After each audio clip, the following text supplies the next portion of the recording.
শেখ হাসিনা পালায় না। আমি জানি আপনারা সবাই ওনার বক্তব্যটা দেখেছিলেন কয়েকদিন আগে। শেখ হাসিনা পালায় না। আজ 5ই আগস্ট 2024, বাংলাদেশের ইতিহাসের আমি মনে করি 71-এর চাইতেও অনেক বড় বেশি বিজয় এটা। স্বাধীনতার গুরুগম্ভীর শব্দ দিয়ে আমি কথাগুলো শুরু করতে চাইছি না, আমি খুব সাধারণ কথা দিয়ে কথা বলতে চাইছি। আমার প্রথম ভিডিওটা যদি কেউ দেখে থাকেন, আপনি দেখবেন আমি একটা কথা বলেছি যে I am a nobody, I am a very humble nobody and I would love to stay as a nobody. আমার কোথাও নামের পরিচয় দরকার নেই, আমার চেহারার দরকার নেই, আমার শুধু আওয়াজটুকু আমি চাই জনগণের কাছে যাক। এই যে জনগণ, আজ জনগণের বিজয়ের পাশাপাশি লুটপাটের যে বিষয়টুকু আমরা দেখছি, এটা কিন্তু লজ্জাজনক একটা বিষয় জাতির জন্য। এটার ভয়টাই আমরা করছিলাম। ক্ষোভ থাকাটা খুব স্বাভাবিক। ক্ষোভ থাকার অর্থ এটা নয় আপনি আপনার বিবেককে বিসর্জন দিয়ে কুকুরের সাথে আপনি কুকুর হয়ে যাবেন। আপনার ক্ষোভের বহিঃপ্রকাশ আপনি ঘটান। গণভবনে যে ওনার জিনিসপত্র নিয়ে যাবেন, নিয়ে যান, কিন্তু যা সম্পদগুলো আপনারা জ্বালাচ্ছেন, ক্ষতি করছেন, সেটা তো তার বাবার সম্পদ না। বঙ্গবন্ধু শেখ সাহেব এত স্বপ্ন দেখেননি, অত স্বপ্ন দেখার সময় তো উনি পানইনি। তাহলে এই সম্পদগুলো আপনাদের পয়সায় গড়া, সেই সম্পদগুলো নষ্ট করার প্রয়োজন ছিল বলে আমি মনে করি না, মোটেও না। যাই হোক, যে কথায় আসছিলাম, ছাত্রদের রক্তে রঞ্জিত, সাধারণ মানুষের রক্তে রঞ্জিত অপমানে, কষ্টে আর মানসিক নির্যাতন যেটা বছরকে বছর করে গেছে আওয়ামী লীগ সরকার, সেটা কিন্তু সাধারণ জনগণের ভোগান্তি। সেটার বহিঃপ্রকাশ ছাত্রদের দ্বারা অর্জিত আজকের যে বিজয়। একটা জিনিস যেটা খেয়াল করছি, রাজনৈতিক মহলদের ফায়দা লুটা। আমি যেই কথাটা আমার আগের ভিডিওতে বলেছি, ভদ্র ভাষায় বলেছিলাম, এবারের ভিডিওটা একটু কর্কশ ভাষায় বলবো। কে কি মনে করলো আমার কিছু যায় আসে না। না আমার বাংলাদেশের সাথে কোনো লেনাদেনা আছে, শুধুমাত্র বিবেকের দায় ছাড়া, না কাগজপত্রের সাথে কোনো লেনাদেনা আছে। বিএনপি সবচেয়ে বৃহৎ একটা দল। শীর্ষ পর্যায়ের নেতাদের ভূমিকা নিয়ে আমি 2016 সাল থেকে আমাদের প্রবাসী বন্ধু মহলে যখন কিছু আলাপ হতো মাঝে মধ্যে, যদিও আমার রাজনীতি নিয়ে কোনো মাথা ব্যথা ছিল না, কিন্তু যেটা হয় 2-4 জন প্রবাসী বাঙালি যদি একসাথে দেখা হয়, বসা হয়, কথা হয়। তো বিএনপির শীর্ষ মহলের কিছু রাজনীতিবিদদের চরিত্র নিয়ে আমার সন্দেহ আছে। একইভাবে আওয়ামী লীগের আজকের যারা পলাতক আসামি, আজকে আমার কথাগুলো একটু এলোমেলো হবে, আপনারা মিলিয়ে নেবেন। কারণ যেমন হিকু যে একটা কথা বললাম, বিবেক আর আমার আত্মা, আমার জন্ম যেহেতু বাংলার জমিনে, আনন্দ তো আমার ভিতরেও আছে প্রচণ্ড। বাংলার সেই আমরা যেটাকে বলি, আমি ক্ষমা করবেন আমাকে, আমি অনেক বাংলা ভাষা কিছুটা আমার এলোমেলো। মানুষ আমরা এনার্জি দিয়ে তৈরি।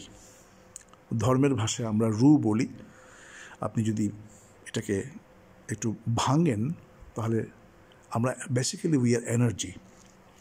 তো বাংলার আকাশের আজকের কোটি কোটি কোটি কোটি এনার্জি সীমানা ক্রস করে পৃথিবীর বিভিন্ন প্রান্তে পৌঁছে গেছে।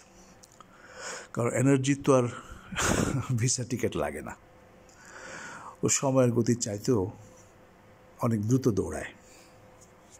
না, ওই চ্যাপ্টারটা যাচ্ছি না, আমরা যে প্রসঙ্গে আসছিলাম। বাংলাদেশ আজকে যেই পর্যায়ে দাঁড়িয়ে আছে, এই পর্যায়ে কিছু বিবেকবান মানুষ, আমি প্রতিটা পদক্ষেপে বলবো, পুলিশের ভিতরে প্রচুর বিবেকবান মানুষ আছে যারা অসহায় ছিল। আমি জানি না অসহায়ত্বটা কোত্থেকে আসা, বা বাংলাদেশের সংবিধান কিভাবে কাজ করে, অদৃশ্য হাতটা, অদৃশ্য শক্তিটা কোথায় তাদেরকে আটকে রাখে। বললাম যেহেতু আমি 3 দশক আমার সাথে সম্পর্ক নেই আমি বলতে পারবো না, তবে প্রশাসনের লোক যারা তারা নিশ্চয়ই ভালো করে জানেন। সেদিন একজন এডিশনাল আইজির বক্তব্য আমার বুকটাকে অনেক বড় করিয়ে দিয়েছে। উনি সরাসরি বলেছে, বলেন আমি পোস্ট করেছি, কি হয়েছে? ফ্যাসিবাদী সরকার। ওনার মতো অনেক অনেক অনেক উচ্চ পর্যায়ের, মাঝারি পর্যায়ের, নিম্ন পর্যায়ের, যে অবস্থানে চাকরি করেন অনেক সৎ লোক আছে পুলিশে। জনগণ 10 জন খারাপ লোকের জন্য 100 জনকে যদি একইভাবে মূল্যায়ন করতে যায়, খুব খারাপ হবে এটা। আজকে আরেকটা বিষয় আমার নোটিসে এসছে যেটা খুব দুর্ভাগ্যজনক। হিন্দু সম্প্রদায়ের উপরে হামলা, এটার কোনো অর্থ নেই। আওয়ামী লীগ সরকার তার প্রয়োজনে রয়ের পা চাটা কুকুর হিসাবে কিছু হিন্দু লোককে তারা ভালো ক্ষমতায় রেখেছিল, সেটা রাজনৈতিক একটা আঙ্গিক। সেটার সাথে সাধারণ হিন্দু জনগোষ্ঠীর কোনো সম্পর্ক আছে বলে তো আমি মনে করি না, কিন্তু এটাকে খারাপ দিকে নিয়ে যাচ্ছে। এটা কখনোই কাম্য নয়। এবং আমি মনে করি অ্যাডমিনিস্ট্রেশন এখনও সচিব বলছি, সজীব, ক্ষমা করবেন না, অ্যাডমিনিস্ট্রেশন এখনও সজীব, তো তারা এই জিনিসগুলো একটু রক্ষা করা উচিত। জনগণের জয় মানে এটা না জনগণ যা ইচ্ছে তাই করে বেড়াবে। ছাত্রদের দ্বারা অর্জিত, যে কথাটায় আসছিলাম, ছাত্রদের দ্বারা অর্জিত সেই স্বাধীনতা 5ই আগস্ট 2024 রাজনৈতিক দলের কিছু বুড়ো শেয়াল, আমি এদেরকে বুড়ো শেয়াল বলবো, যারা সুযোগে মাথা বের করে আসে, এদের দ্বারা নষ্ট হয়ে যাক এটা আমরা চাই না। আমরা চাই কিছু বিবেকবান সৃজনশীল মানুষ, অনেক যোগ্য লোক বাংলাদেশে আছে, দেশে বিদেশে, আর দেশের মাটিতেই যারা আছেন তারা দেশ চালানোর মতো যথেষ্ট যোগ্যতা রাখেন, যথেষ্ট। এদের অনেককেই আপনারা চেনেন। আমি যদিও সম্প্রতিকালে কিছু লোককে চিনছি ব্যক্তিগতভাবে, কিছু জায়গাতে খুব দ্রুত আমার মনে হয় পুরো জাতির দৃষ্টি দেওয়া দরকার। আমার আগের ভিডিওতে বলেছি আমলা, এই আমলাদেরকে আপনারা প্লিজ পয়েন্ট আউট করুন। বাংলাদেশের সমস্ত কিছুর স্পাইন এই মাফিয়া চক্র, যেটা তাদের বড় একটা অংশ এই আমলারা। আপনারা কি করবেন, কিভাবে হ্যান্ডেল করবেন, এটা আপনাদের ব্যাপার। আমি সাধারণ দূর থেকে দেখা যায় কিছু জিনিস বলে যে বাতির নিচে কুপির নিচে অন্ধকার, ঠিক সেই জিনিসটা আমাদের জন্য। আমরা যারা প্রচুর দূরে আছি, আমরা কিছু জিনিস আপনাদের ভালোর জন্য বলবো। আমলাদের জায়গাটা আপনারা খেয়াল করুন। প্রশাসনের কিছু চিহ্নিত দুর্বৃত্ত, ডিসি হারুন, বিপ্লব, প্রদীপ, এরকম আরও কিছু লোক আছে, এদের এটাকে কি বলে, ইংরেজি ভাষায় খুব সুন্দর একটা কথা আছে, স্ট্রিপড অফ, অর্থাৎ ন্যাংটো করে ফেলা, কাপড় খুলে ফেলা। এই জিনিসটা হবার প্রয়োজন আছে। এদেরকে আপনারা মারবেন না, প্লিজ, আপনাদের কাছে আমার অনুরোধ। এদের কাপড় খুলে এদেরকে রাস্তায় দাঁড় করিয়ে রাখবেন। এদের আত্মীয় স্বজন, পিতামাতা দেখে লজ্জিত হবে, এবং যারা এতকাল গর্ব করে এসেছিল এদের আত্মীয় হিসাবে, যে এ আমার ভাই, এ আমার ছেলে, এ আমার বাবা, এ আমার স্বামী, এ আমার চাচা, মামা, খালু, whatever the stupid relations আর, একজনকে উলঙ্গ করা মানে এদের পুরো বংশকে উলঙ্গ করা। এই কাজটা আপনারা করবেন। আওয়ামী লীগের কিছু সন্ত্রাসী, একটা কথা আগেই বলেছি, কুকুরের সাথে কুকুর হওয়া যায় না, কিন্তু আমি চাই তাদেরকে, যারা চিহ্নিত সন্ত্রাসী, এদেরকে আমজনতা আপনারা আপনাদের এলাকার তাল গাছে, আম গাছে, বাঁশ গাছে খুঁটি দিয়ে 2, 4, 5, 7 দিন বেঁধে রাখুন। শুধু বেঁধে রাখুন, কিছু করবেন না, শুধু বেঁধে রাখুন। 3 বেলা ওদেরকে খাবার দেবেন, বাথরুমের সময় বাথরুমে নিয়ে যাবেন, অনেকটা পোষা গরুর মতো। ওর দিকে তাকিয়ে থাকবেন, হাসবেন, আপনারা আপনাদের কাজ করবেন। গিভ দেম সাম মেন্টাল টর্চার। তাদেরকে বুঝতে হবে 16 থেকে 18 বছর তারা এই জাতির উপরে কি নির্মম অত্যাচার করে গেছে, কিন্তু আপনারা সেই প্রতিশোধটুকু নেন। আমি চাই এইভাবে, ভদ্রভাবে, কুকুরের মতো হয়ে না। আরেকটা যে প্রচুর জরুরি জায়গা, সেটা হচ্ছে শিক্ষা জগৎ। বাংলাদেশের শিক্ষা জগৎটাকে শেষ করে দিয়েছে। তো শিক্ষানীতিটার পরিবর্তন আনার খুব জরুরি প্রয়োজন। এটা প্ল্যান করে করা হয়েছে যাতে বাঙালি জাতির থেকে কোনো ভালো মেধা বেরিয়ে না আসে। কাইন্ডলি প্লিজ আপনারা এদিকে ফোকাস করবেন।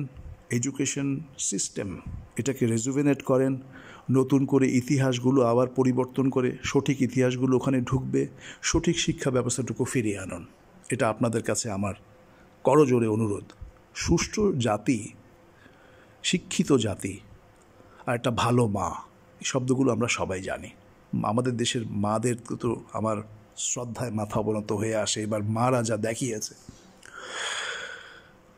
শিক্ষার উপরে জোর দেবেন। আপনাদের সবার কাছে আমার বিনম্র আবেদন। শাসন ব্যবস্থা এটা সবার দায়িত্ব। জনগণ, আমরা আজকে অনেক বড় বড় কথা বলি, আমরা কি নিজেদের সুবিধার জন্য ঘুষ দেই না? আমরা ঘুষ না দিলে তারা ঘুষ নেয় কি করে? কখনো প্রশ্ন করেছেন নিজেদেরকে? এটা একটু মাথায় রাখবেন। আজকের কথা এলোমেলো হবে, গোছানো কথা হবে না।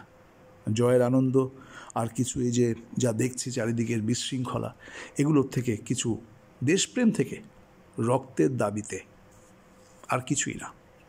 আমার বাংলার জমিনের সাথে চাওয়া পাবার কিছুই নেই। তবে একটা অনুরোধ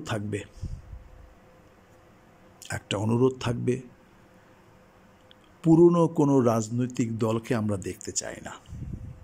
তারা বুদ্ধিজীবী হিসেবে থাকতে পারে। নতুন নেতা, নতুন নেতৃত্ব, এই জিনিসগুলো অত্যন্ত অত্যন্ত প্রয়োজনীয় বাংলাদেশের জন্য এই মুহূর্তে। এটার কোনো দ্বিমত করার সুযোগ নেই।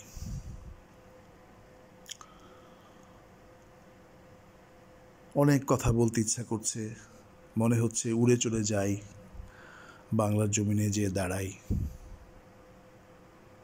চেনা না চেনা মানুষকে জড়িয়ে ধরে ভালোবাসায় সিক্ত হই, ভালোবাসার বিনিময় করি। লুটপাটটা যাতে বাংলাদেশে না হয়, যেটা হচ্ছে এখন, বড় দুর্ভাগ্যজনক। এটা লজ্জিত হবে জাতি। এটা কখনোই হওয়া উচিত নয়। রাগের বহিঃপ্রকাশ ঘটানোর অনেক সুন্দর ব্যবস্থা আছে। এইভাবে না। ভালো থাকবেন সবাই। কথা বলবো প্রতিদিন। কে শুনবেন না আমি জানি না। আমি অনেকটা আমি একটা কথাই বললাম যে আমার কোনো পরিচয় নেই, কোনো চেহারা নেই। আমি শুধু একটা আওয়াজ মাত্র। তথ্য বিনিময় করব, কথা হবে। যেমন বাংলাদেশের কিছু মন্ত্রী, এদেরকে আমরা খুঁজে বের করে আনবো। এদের সম্পদের তথ্য আমরা জানি, আরও কিছু আমরা খুঁজে বের করব। এবং কয়েকজনের নাম আমি স্পষ্ট করে বলতে চাই। পলক, একে আমি ব্যক্তিগতভাবে খুঁজে বের করব। এর কারণে আমার বাংলাদেশে আমার বিনিয়োগ নষ্ট হয়েছে। পলক, হাসান মাহমুদ, আদম ব্যবসা করা লোটাস কামাল, তারপরে এই পাগল লোকটা কাদের, আইনমন্ত্রী, শিক্ষামন্ত্রী, আর এই যে আসাদুজ্জামান মদদি, এদেরকে আমরা ব্যক্তিগতভাবে খুঁজে বের করব। বাংলার জয় হয়েছে, আবারও জয়ের বাকি আছে এখনো। এটা তো আজকে যে আনন্দ, এটা শুধু চাঁদ রাত। ঈদ এখনো অনেক দূরে আছে। আপনারা ঈদের জন্য নিজেদেরকে প্রস্তুত করেন। ভালো থাকবেন সবাই। এলোমেলো বক্তব্যের জন্য ক্ষমা করবেন, কিন্তু ভালোবাসার থেকে যে শব্দগুলো বললাম, যে কথাগুলো বললাম, একটু যদি বুঝে নেবার চেষ্টা করেন, তাহলে মনে হয় আবার কথা বলার একটা সাহস পাব। সবার উদ্দেশ্যে ভালোবাসা। বাংলার জয়।